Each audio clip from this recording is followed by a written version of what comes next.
Hello students, आज हम बात करने वाले हैं हमारा जो चैप्टर चल रहा है रनिंग में एटम्स एंड मॉलिक्यूल्स। तो हम एटम के बारे में तो पढ़ चुके हैं, मैंने प्रीवियस वीडियोस में आपको एटम के बारे में बता दिया था। अब बात करते हैं मॉलिक्यूल्स की कि मॉलिक्यूल्स क्या होते हैं। तो मॉलिक्यूल्स की सबसे पहले डेफिनेशन पढ़िए आप, उसके बाद अपन डिस्कस करते हैं।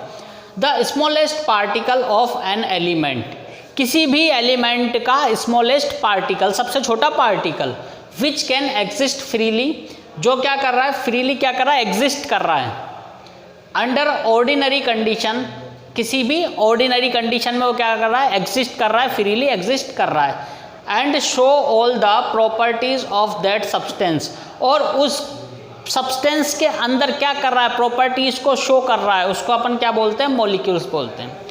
The smallest particle of element, किसी भी एलिमेंट का स्मॉलेस्ट पार्टिकल जो क्या करता है, फ्रीली एग्जिस्ट करता है किसी भी कंडीशन में। फ्रीली एग्जिस्ट करने के बाद क्या होता है, फ्रीली एग्जिस्ट करता है किसी भी कंडीशन में, किसी भी कंडीशन का ऑर्डिनरी कंडीशन में, ठीक है। और क्या कर रहा है, अपनी प्रॉपर्टीज को क्या करता है, वो शो करता है। ऐसा एलिमेंट का स्मॉलेस्ट पार्टिकल जो ऑर्डिनरी कंडीशन में एग्जिस्ट कर रहा है, ऑर्डिनरी कंडीशन में एग्जिस्ट कर रहा है, और उसके अलावा क्या है, किसी भी सब्सटेंस के अंदर प्रॉपर्टीज को क्या करता है, शो करता है, उसको अपन बोलते हैं मॉलिक्यूल्स। मॉलिक्यूल्स के कुछ कैरेक्टरिस्टिक्स होते हैं, कैरेक्टरिस्टिक को आप समझिए एक बार। A molecule is an electrically neutral group of two or more atoms chemically bonded together. जो मॉलिक्यूल्स होते हैं वो केमिकली क्या होते हैं, एक दूसरे के साथ बॉन्डेड होते हैं, बंधे हुए होते हैं। इलेक्ट्रिकली ये क्या होते हैं, न्यूट्रल होते हैं इलेक्ट्रिकली फॉर्म में।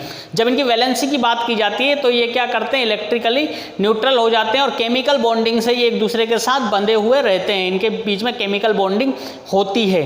इस चीज़ को मैं एग्जाम्पल से समझाऊंगा आपको अभी नेक्स्ट क्लास में, अभी अपन जब डिस्कस करेंगे आगे तो इसको मैं आपको समझाऊंगा। सेकेंड देखिए, molecules can exist in free state. जितने भी मॉलिक्यूल्स होते हैं वो फ्री स्टेट में एग्जिस्ट करते हैं, क्योंकि because they are energetically stable, क्योंकि ये एनर्जेटिकली क्या होते हैं, स्टेबल कंडीशन में होते हैं। एनर्जेटिकली इनकी जो कंडीशन है वो स्टेबल है। स्टेबल का मतलब स्थायी अवस्था में, स्टेबल कंडीशन में है। इसकी कैरेक्टरिस्टिक पे अपन डिस्कस करते हैं। और अभी नेक्स्ट कैरेक्टरिस्टिक जो है मॉलिक्यूल्स की, वो आप देखिए एक बार। The number of atoms of all the elements in a molecule of any substance is called its atomicity.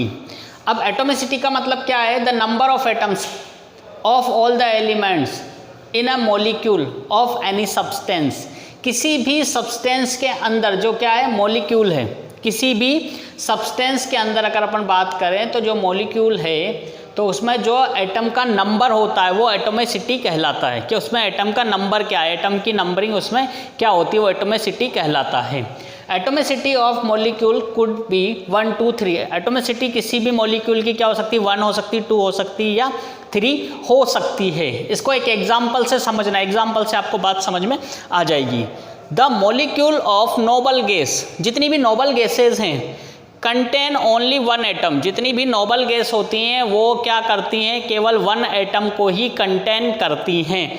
Contain करने का मतलब हमारी नोबल गैस हीलियम, तो हीलियम जो है वो क्या करेगी, 1 एटम को ही कंटेन करेगी, और यहाँ पे अपन लिख देंगे He, इसका फॉर्मूला हो गया। दूसरी है नियोन, तो नियोन के लिए अपन रिप्रेजेंट करते हैं Ne से। तीसरा हो गया आर्गन, तो ये हो गया Ar।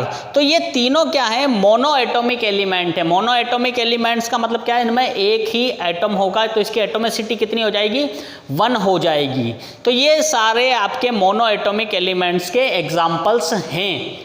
अब अपन बात करने वाले हैं डाई एटॉमिक के। डाई एटॉमिक कौन कौन से हो सकते हैं, इस पर हम अभी डिस्कस करते हैं। पहले मोनोएटॉमिक आपको समझ आ गया होगा कि मॉलिक्यूल्स ऑफ नोबल गैस के, नोबल गैस के जो मॉलिक्यूल्स हैं कंटेन ओनली 1 एटम, केवल 1 एटम को ही क्या कर सकते हैं, कंटेन कर सकते हैं। तो ये तीनों क्या है, इसके एग्जाम्पल्स हैं, किसके, मोनोएटॉमिक एलिमेंट के। ये तीनों मोनोएटॉमिक एलिमेंट के एग्जाम्पल्स हैं। और हम अब बात करेंगे डाई एटॉमिक एलिमेंट पे। अभी अपन ने बात करी मोनो एटॉमिक, अब अपन बात करते हैं डाई एटॉमिक मॉलिक्यूल्स की। डाई एटॉमिक मॉलिक्यूल्स में क्या होता है, the molecules of gases, like जो गैसेज हैं, गैसेज में कौन कौन सी, हाइड्रोजन हो गई आपकी, ऑक्सीजन हो गई, नाइट्रोजन हो गई, क्लोरीन हो गई। तो इन गैसेज में क्या हो रहा है कि इनके पास जो मॉलिक्यूल्स हैं वो सारे मॉलिक्यूल्स कैसे होते हैं, डाई एटॉमिक मॉलिक्यूल्स होते हैं। डाई का मतलब 2, मोनो का मतलब 1, डाई का मतलब 2। तो डाई में आप देखें हाइड्रोजन, तो हाइड्रोजन में क्या हो रहा है, H2, हाइड्रोजन का एक एलिमेंट और हाइड्रोजन का दूसरा एलिमेंट दोनों क्या कर रहे हैं, कंबाइन हो रहे, कंबाइन होकर उन्होंने क्या बना लिया, H2। वैसे ऑक्सीजन और ऑक्सीजन दोनों आपस में कंबाइन हो रहे, क्या बना रहे, O2। क्लोरीन और क्लोरीन आपस में कंबाइन होकर क्या बना रहे, Cl2। तो ये तीनों एग्जांपल्स आपके डाई एटॉमिक मॉलिक्यूल्स के हैं। डाई एटॉमिक मॉलिक्यूल्स में ये डबल डबल मॉलिक्यूल्स क्या करते हैं, आपस में क्या कर जाते हैं, कंबाइन कर जाते हैं, आपस में कॉम्बिनेशन बनाते हैं और कॉम्बिनेशन बनाने के बाद H2O2 और Cl2, ये इसके एग्जाम्पल्स है आपके डाई एटॉमिक के। अब बात करते हैं try atomic molecules. Try atomic molecules जो होता है इसमें कितने होने चाहिए, आपके पास 3 मॉलिक्यूल्स होना चाहिए। इसका सबसे पहला एग्जाम्पल है वाटर, H2O। H2O का मतलब क्या, हाइड्रोजन 2 और ऑक्सीजन 1। तो ये पहले एटम क्या हो गया, H और H, फर्स्ट सेकंड और थर्ड। तो 2 हाइड्रोजन के साथ ऑक्सीजन रिएक्ट कर रहा है और क्या बन रहा है, H2O बन रहा है, वाटर बन रहा है। तो यहाँ पर कितने आपको मॉलिक्यूल्स दिख रहे हैं, 3 मॉलिक्यूल्स। ये आपका फर्स्ट मॉलिक्यूल्स, ये आपका सेकंड मॉलिक्यूल्स, ये आपका थर्ड मॉलिक्यूल्स। इसी तरीके से है अपना कार्बन डाइऑक्साइड। तो कार्बन के साथ रिएक्ट कर रहा है ऑक्सीजन और ये ऑक्सीजन, 2 ऑक्सीजन एक कार्बन के साथ रिएक्ट कर रहे हैं तो CO2 बन रहा है। ये आपका फर्स्ट एटम, ये आपका सेकंड और ये थर्ड। तो ये पहला molecule, first molecule, second molecule और थर्ड मॉलिक्यूल। तो ये हमने मॉलिक्यूल के अंदर जो मोनो एटॉमिक, डाई एटॉमिक और ट्राई एटॉमिक मॉलिक्यूल्स होते हैं उनके बारे में आज डिटेल में पढ़ा है।